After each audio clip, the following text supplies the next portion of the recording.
showcase you guys. I love to showcase what our other students do. Just a few reminders. I know you're going to meet all these expectations. Just a few reminders. Look, stay off your phones. Stay off your phones during this. This is an important time. Earbuds out. I have teachers specifically looking. If you got earbuds in, they're going to get you same way with your phone. So please have some respect in that. I know that you will. Also, when you leave today, you'll leave and put the American flags in some boxes. We'll have boxes on the way out because we do use those every year. But just remember, be a good audience. Listen, pay attention. And look, this is super, super important, especially during election year, especially during times we're in right now. It is awesome to see the patriotism that you guys have and that your fellow classmates who run this entire thing, they have and get to do. So just wanted to make sure we have that real quick. In just a second, they're going to let all the veterans come in. You guys will stand, you'll clap, you'll do all that, and then we'll hop right into the program, okay? Sergeant Major, Lieutenant Colonel, we're ready to roll.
know, first off, thanks for your service. Thank you for what you've done for this country. Thank you for the sacrifices you have made and your family has made as well. It's very, very important, and that's not wasted on us at all. I would like to, and I didn't tell them I was going to do this, if you are a Petal High School teacher or a coach and you are a veteran, will you stand up so our students can see you real quick?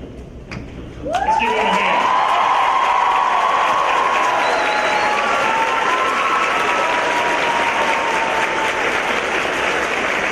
What a wonderful opportunity for those to serve and then come and serve our community and our nation this way. It's very special.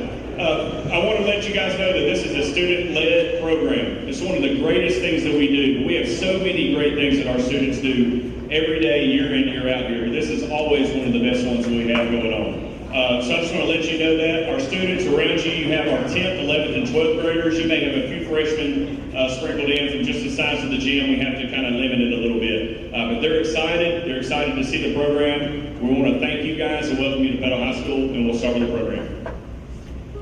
Just before we get started, we have a few special guests in attendance today that we would like to recognize. First is our superintendent, Dr. Matthew Dillon, our assistant superintendent, Dr. Rob Knight, of course our principal, Dr. Tyler Watkins, our mayor, Mr. Tony Dunker, and our state representative, Mr. Larry Bird. Ladies and gentlemen, please rise for the presentation of the colors by the JROTC Color Guard, the Pledge of Allegiance, and the singing of our national anthem by the Petal High School South Section Sheriff Choir. Directed by Ms. Shauna Lockett and Mr. Evan Garrison.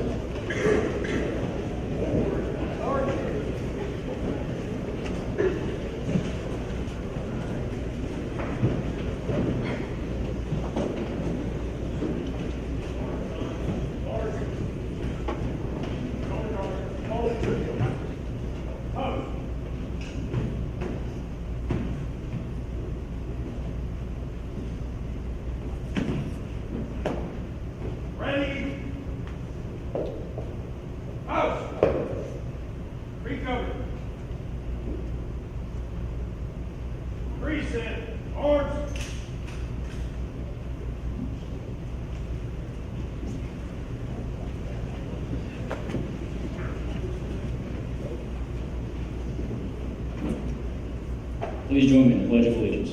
Attention, salute, pledge. I pledge allegiance to the flag of the United States of America and to the republic for which it stands, one nation, under God, indivisible, with liberty and justice for all.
Please feel free to stand as your service song is played by the Petal High School Wind Ensemble, directed by Mr. Josh Bullstock.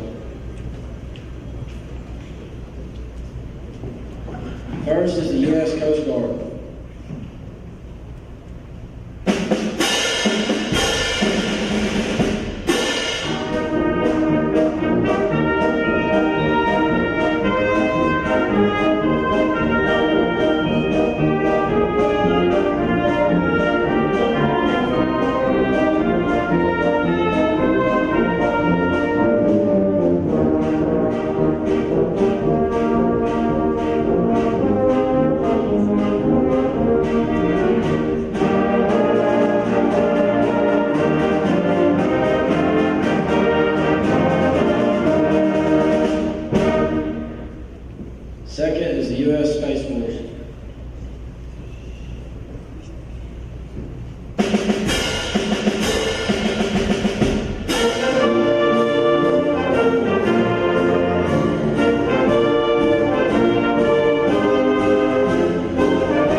Air Force.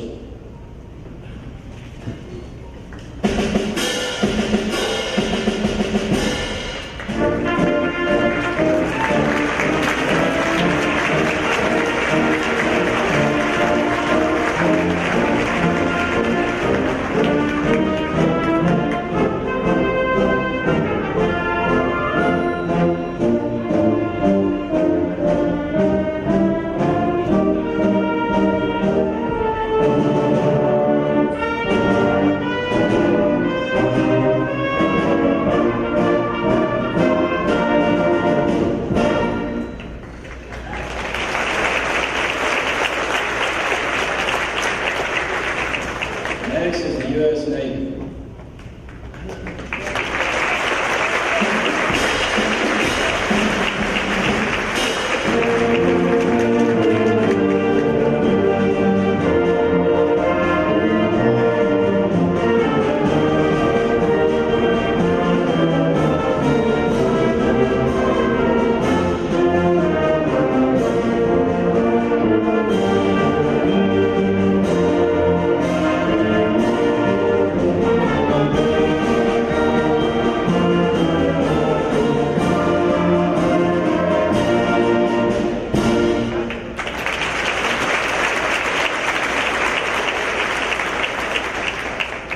Next, we have the U.S. Marine Corps. We also want to take this moment to wish a happy 249th birthday to the Marines.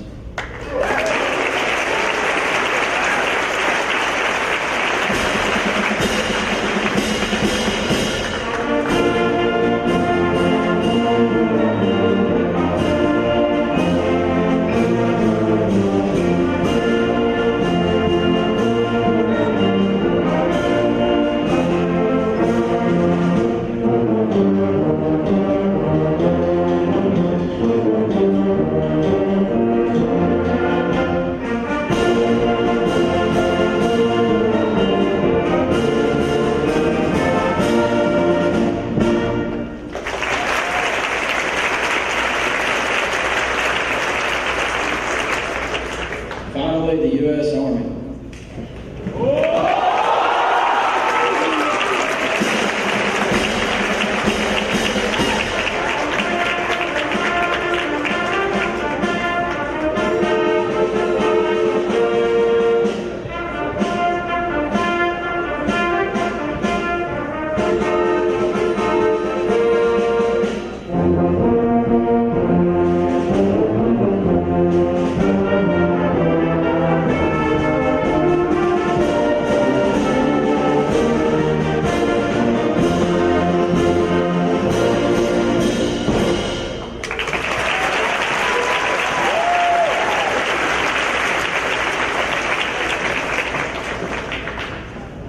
We ask that all please rise for the posting of the Missing in Action Prisoner of War flag and remain standing for the playing of taps. The men and women that are featured in this presentation are fallen service members from the state of Mississippi after the attack on September 11, 2001 to present day.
Thank you. Please be seated.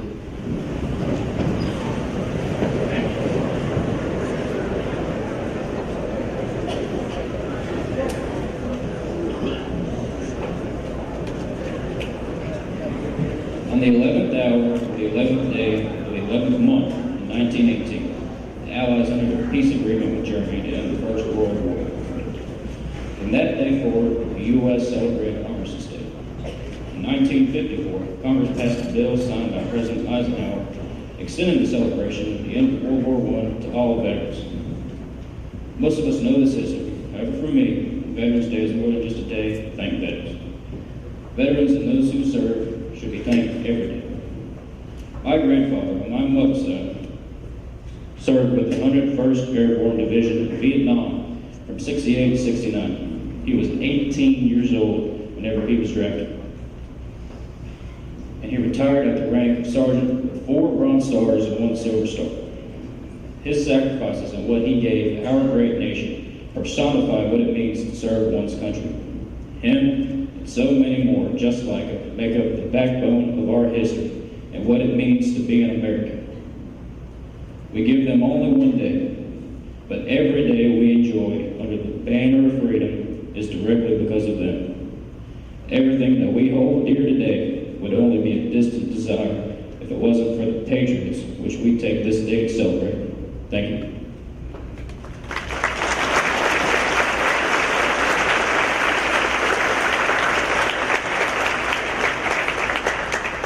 At this time, the Petal High School Innovations and the Women's Choir, under the direction of Mr. Evan Harris, will perform America the Beautiful.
We would now like to turn it over to the Petal High School speech and debate team.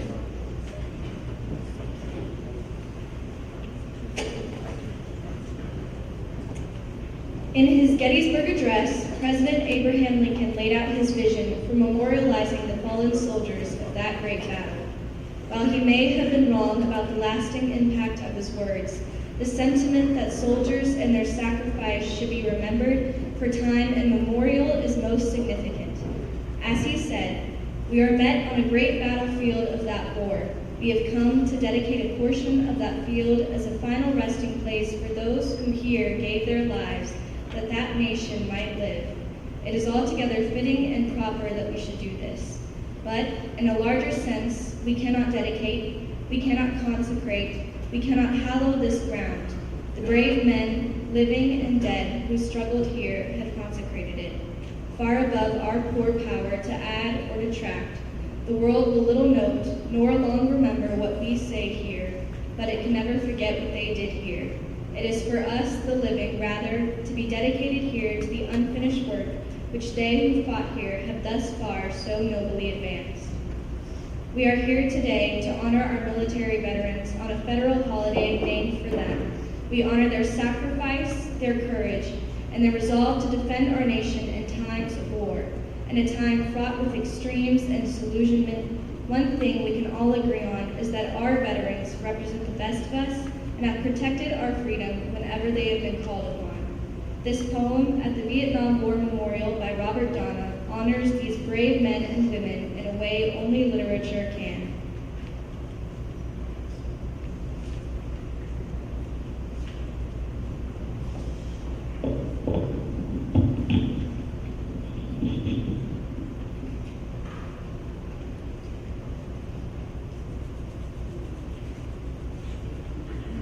Today, everything takes the color of the sun.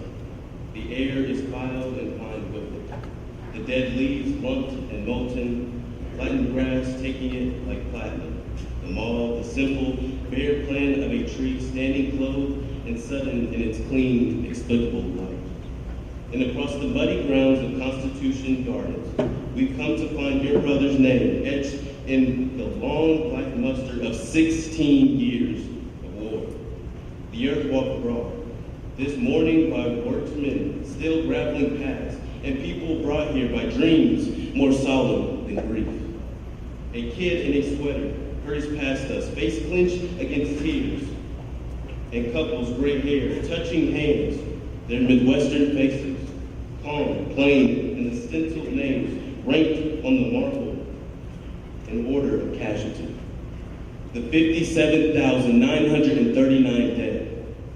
Soldiers, bag boys, lost insurance salesmen, lowriders, to nowhere gone no place, file after broken file of this army standing at rest.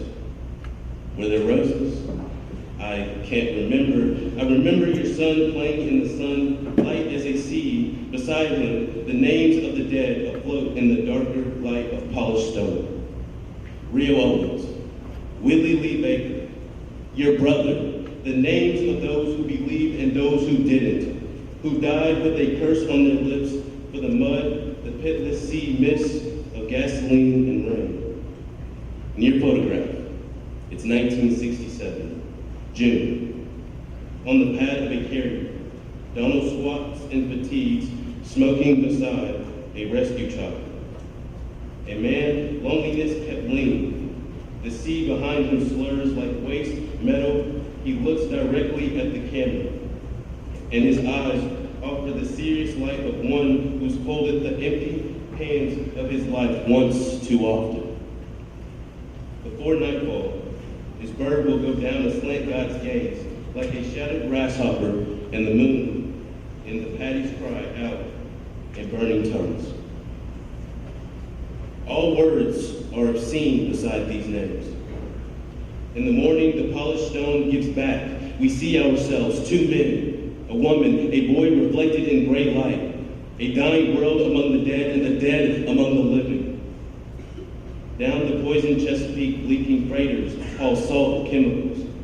In a gray room, a child rises in her soiled slip and pops the shade on another day, blue streaked with high cloud. These lives, once theirs, are now ours. The silver air whistles into our lungs and underfoot. The world lurches toward noon and anarchy. A future bright with the vision of that inconceivable final firestorm in which for one dead second, we shout our names, cut them like these into air deeper than any natural shadow, darker than avenues, memory, and hidden trees. You are all veterans, but you were regular people before the service. As all of you assimilated back into society, you all got jobs, went back to school for further education, and even started your own businesses. Shout out to Mr. Pete the Barber, he'll get you right.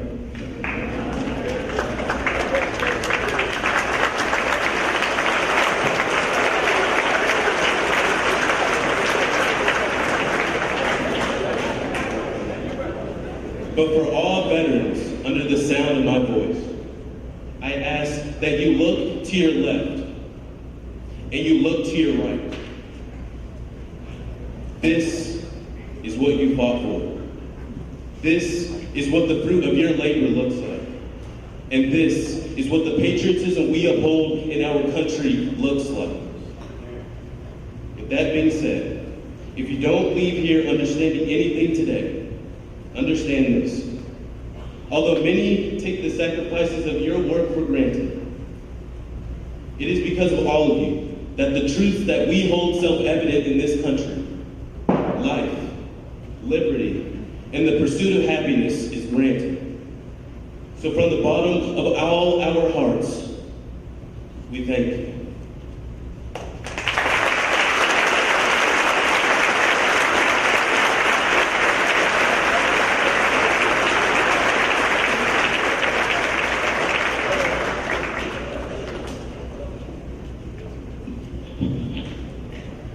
At this time, we would like to ask Lieutenant Colonel Young, our Senior Army Instructor, to welcome our guest speaker.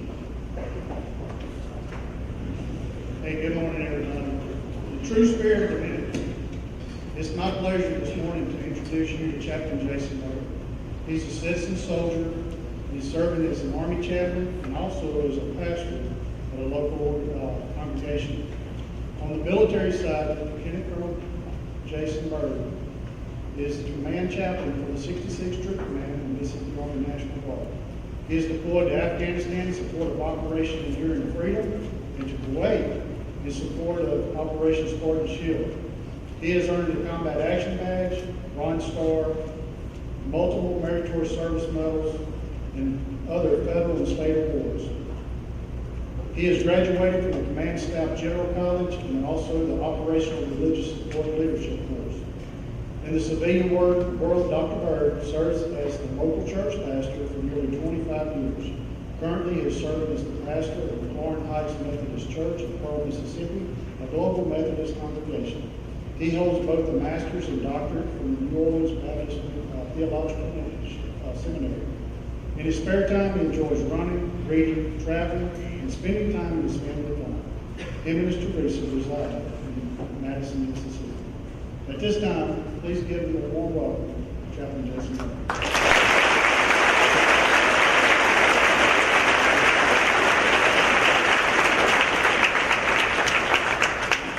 Thank you, Colonel Young. Thank you, Dr. Watkins, Dr. Dillon, and all of you for an incredible program. It has been my honor and privilege to be at many Veterans Day programs over the years, and I have to say without reservation that with the exception of your guest speaker, this is the most impressive one I've ever been to.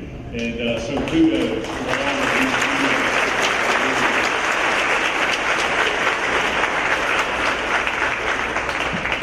Somewhat daunting to stand and to dare to speak on behalf of all of the veterans who are gathered here today.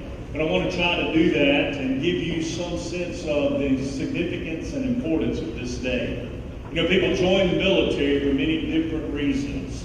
Some join, honestly, for the benefits. I've already had some conversations with some of your students this morning about the opportunities that await them if they would join the military, college tuition and insurance and all of those kinds of things. A lot of people join for that. A lot of people join because it is a way out of their current life situation. I have a good friend of mine who's a 94-year-old veteran. He's a member of my church. He grew up dirt poor in Utica, Mississippi. And he lied about his age and joined the Army when he was 17. And the main reason he did was so that he could have some money in his pocket and some food in his stomach and a place to sleep at night. He went on and fought in Korea and also in Vietnam. And even though he enlisted as a private, he retired as a major. And it completely transformed the trajectory of his life.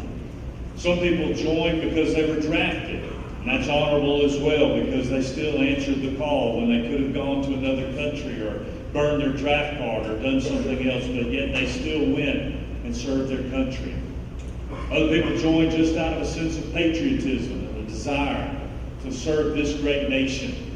December the 8th, 1941, saw lines of people around the block eager to sign up to join and to serve this country. And over the years now that we are in an all-volunteer military, people continue to answer the call to serve this great nation. No matter what the reason why people join, once they get into the military, they become a part of a significant and unique community unlike any other.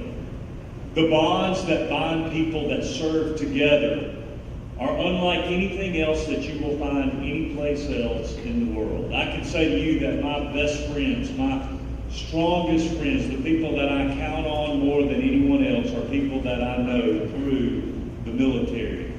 They are a blessing to me. One of the things that you would find if you were to hang around veterans very long is there is a good-natured rivalry between all the different branches. As all the different branches stood up, I could think of a joke to make about every one of them except the Army and they could all do the same thing as well. And we good-naturedly ribbed one another. For all the Marines, hide the crayons from them today and things like that were here. But it's like being a part of the family where we can joke with one another, but we're still family. And don't mess with all of us as a collective group. Because together, once you have raised your hand and taken the oath of office, you become a part of a family that is unlike anything else. We've all learned different things through our years in the military, different aspects of life that being in the service has taught us. But every person here that stood up when their anthem for their branch of service was played has raised their right hand and they have taken an oath to support and defend the Constitution of the United States against all enemies, foreign and domestic. Now that seems somewhat as a surreal kind of oath of commitment to make. What exactly does it mean to say that I will support and defend the Constitution? That's kind of hard to define. And so instead of really defining that, I want to share with you just a personal experience from my own time in the military that I think gives a good picture as to what the military does and why it is important to have days like today. As Colonel Young said, I deployed to Afghanistan in support of Operation Enduring Freedom. And one of the things that made me feel really old as I was preparing for this was to realize that for some of you in here, you were just starting school when I was deployed to Afghanistan, and you may not even know why we were there. We were there because there's an evil group of people there called the Taliban, and at that time especially, they were supporting and providing training opportunities for terrorists to carry out terrorist acts all over the world, to include 9/11 here in the United States. And they were evil people, and still are evil people, and I wish we had time to discuss what they have done in that particular nation, and that will be a conversation for another time and another place. But I went there with the 223rd Engineer Battalion from the Mississippi Army National Guard, and we were providing route clearance operations for all of southern Afghanistan. And the reason why that was necessary was because the weapon of choice of the Taliban was something that we called an improvised explosive device, or an IED. And they could make bombs out of just about anything, and they indiscriminately planted them all over the country. In the roads that people used every day to go to the market or to go to their homes. They put them around schools especially. I have some horrible stories of things that happened near schools because they didn't think that young people like you should have the opportunity to go and to be educated, particularly females in that society. And so they intentionally put bombs near schools where children might step on them on their way there. And so every day, our soldiers would go out and they would look for bombs. And sometimes they found them, and sometimes the bombs found them. It was a very difficult deployment that we spent. I'm a chaplain, and so for that deployment, I was something of a circuit riding preacher, if you've ever heard of that. We had guys spread out all over Afghanistan at forward operating bases. And so every week, I would get on a helicopter, and I would fly to a different base, and I would go out on patrol with our guys, and I would spend time with them and pray with them and encourage them. After a few days there, I would get on a helicopter and I would go to another forward operating base and do the same thing there. And I just continually, for the course of a year, was going from one place to the other. And on one day in particular, there's an image that is indelibly stamped in my mind.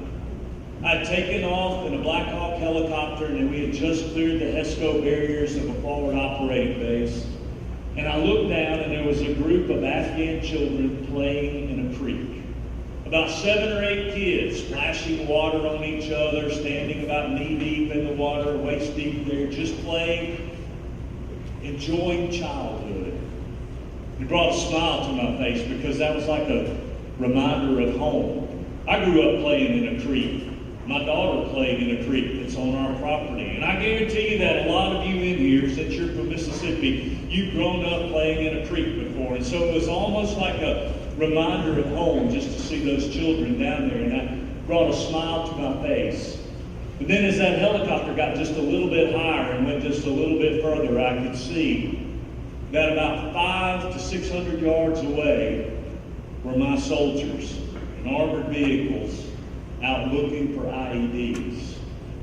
And the juxtaposition of those two images was something that I'll never forget. Innocent children playing in the water, and the only reason that they were able to do that was because American soldiers who did not even know those children were willing to put their own lives at risk so that those children could enjoy a day of cooling off from the hot sun. And that, in essence, is what Veterans Day is all about. Because it is a reminder to us that that is what happens every single day of the year. That young men and women like each of you gathered here today are able to enjoy the simple pleasures of life and to enjoy the American ideal, because there are soldiers, Marines, airmen, sailors, Space Force personnel who don't even know you and don't even know anything about you, who are willing to raise their hand and to put their life on the line so that you might enjoy the liberties and freedoms that we have here in this nation. I appreciate it so much, you bringing into that the idea that we all have been given rights by God. They're not given by government, they are given by God. Our founding documents say that we have been given these certain unalienable rights, and that among them are life, liberty, and the pursuit of happiness. Those are given to us by God, but they are bought, protected, and kept for us by the military. Politicians cannot guarantee our rights. They're won on battlefields like Lexington and Yorktown and Gettysburg, Bella Woods, Normandy, Iwo Jima, the Pusan Peninsula, Chosin Reservoir, Adrang, and other places like that, Baghdad, Kandahar, places all over the world, where soldiers have been willing to say, I will put my life on the line to protect the ideas and ideals of America. That is the reason that we are able to gather here today. That is the reason that you are able to go to the church of your choice yesterday, or to not go to church if you didn't want to, because of the freedoms that we have that have been protected by our military. That is the reason that we can gather here today, and none of you had to be afraid that you might step on an IED as you were walking into school this morning. Is because of the freedoms that are protected for us by our military. It is the reason why we were able as a nation to go and to vote last week and to have a voice in who our leader will be for the next 4 years, because of the freedoms that are protected for us by the military of this great nation. And so I encourage you that on this Veterans Day, when you see a veteran, when you see these people that are gathered down here on the floor, go up and say thank you to them for the fact that they were willing to stand in the gap so that we might just have a normal, everyday life. Because I tell you, I love the fact that children were playing in a creek because we were there. And I love the fact that my daughter could play in a creek when she was growing up, and she never had to fear that anything would happen to her there.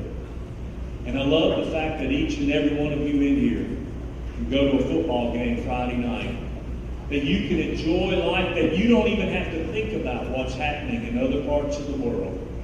Because right now, at this very moment, men and women of the United States military are standing watch all over this world so that we can enjoy them. Remember that this day, and remember that every day. Thank you again for the opportunity to be here. May God bless you, and may God bless America.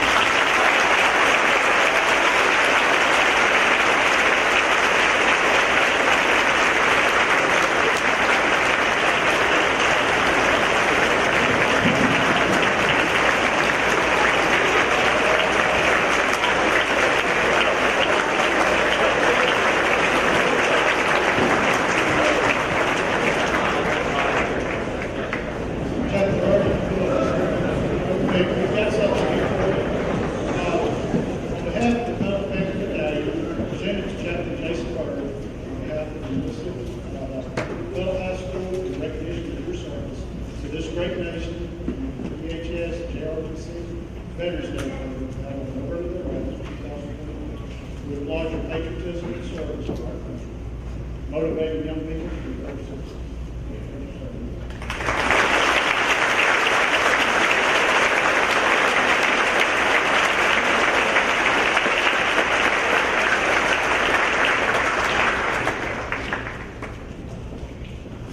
At this time, we have a few other special veterans we would like to recognize today. We would like to recognize the oldest veteran, the youngest veteran, the longest serving veteran, and the veteran with the most deployments in attendance today.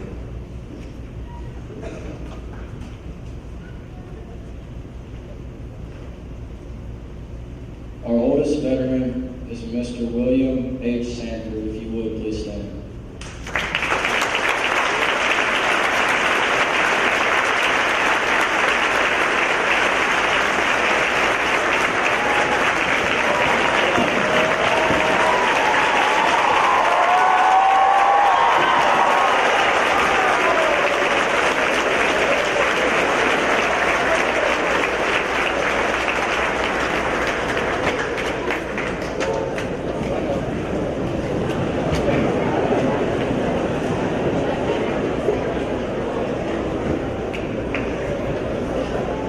Our youngest veteran is Mr. Timothy Reynolds. If you would please stand.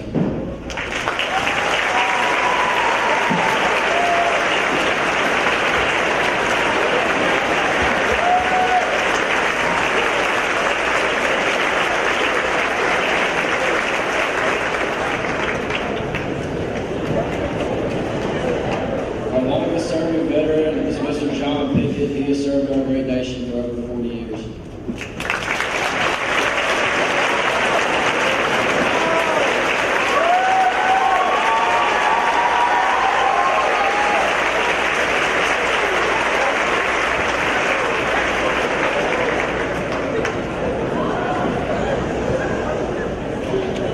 Last but not least, we would like to recognize Mr. Stephen Moore for deploying 7 times for our great nation.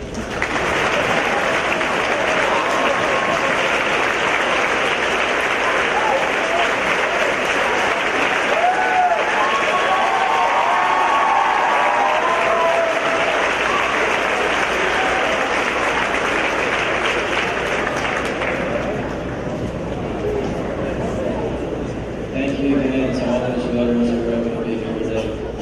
At this time, we would like to present a patriotic video created by the Petal High School Digital Media students and Ms. Keisha Moulton.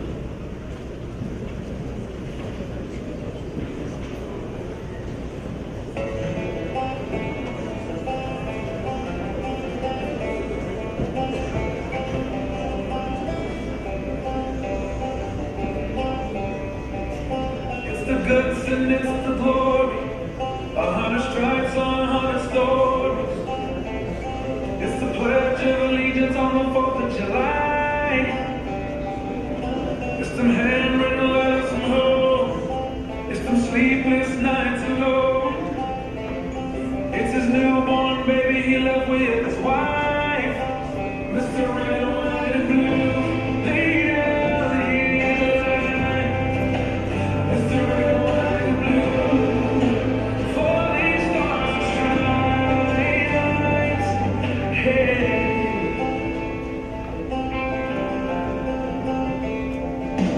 From the fields of Indiana to the swamps of Louisiana to the golden coast of California, Uncle Sam's the only family he's got. His purple heartbeat won't stop, and his 18th birthday was the day he was born. Mr. Red, White, and Blue, lay down here tonight. Mr. Red, White, and Blue, for these stars shine. Mr. Red, White, and Blue, stand on the front line. Mr. Red, White, and Blue, baby, you're the right. Marching line, marching line.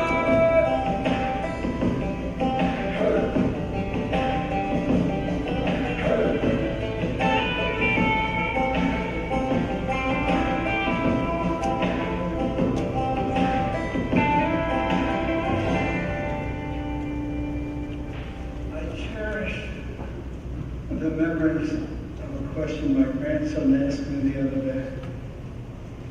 When he said, "Grandpa, were you a hero in the war?" Grandpa said no. I served in the company of birth.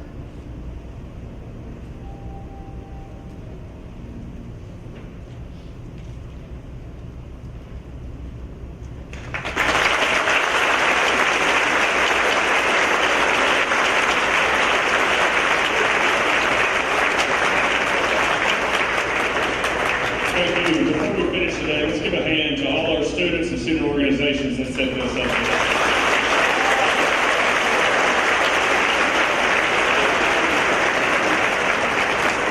Like we said before, community members, veterans, special guests, we thank you so much for your service, the sacrifice of your families, so we were able to do something like this here at Petal High School. Like I said before, we're very proud of our students, proud of what they do. We're proud of our JRTC program for leading this up. But if you don't mind, I want to take care of some housekeeping things because we have a bunch of students around you, so just give me just a second. Students, like I told you before, you will be dropping off your American flags as you exit the building. Those are important for us to keep. You will go to your second period class, wait there for about 20 minutes, and a bell will ring, and go to third period. See, vets, we still have school on days like this, so we're still going to get back into class. We want to give you guys, just give everybody a hand one more time, and thank you.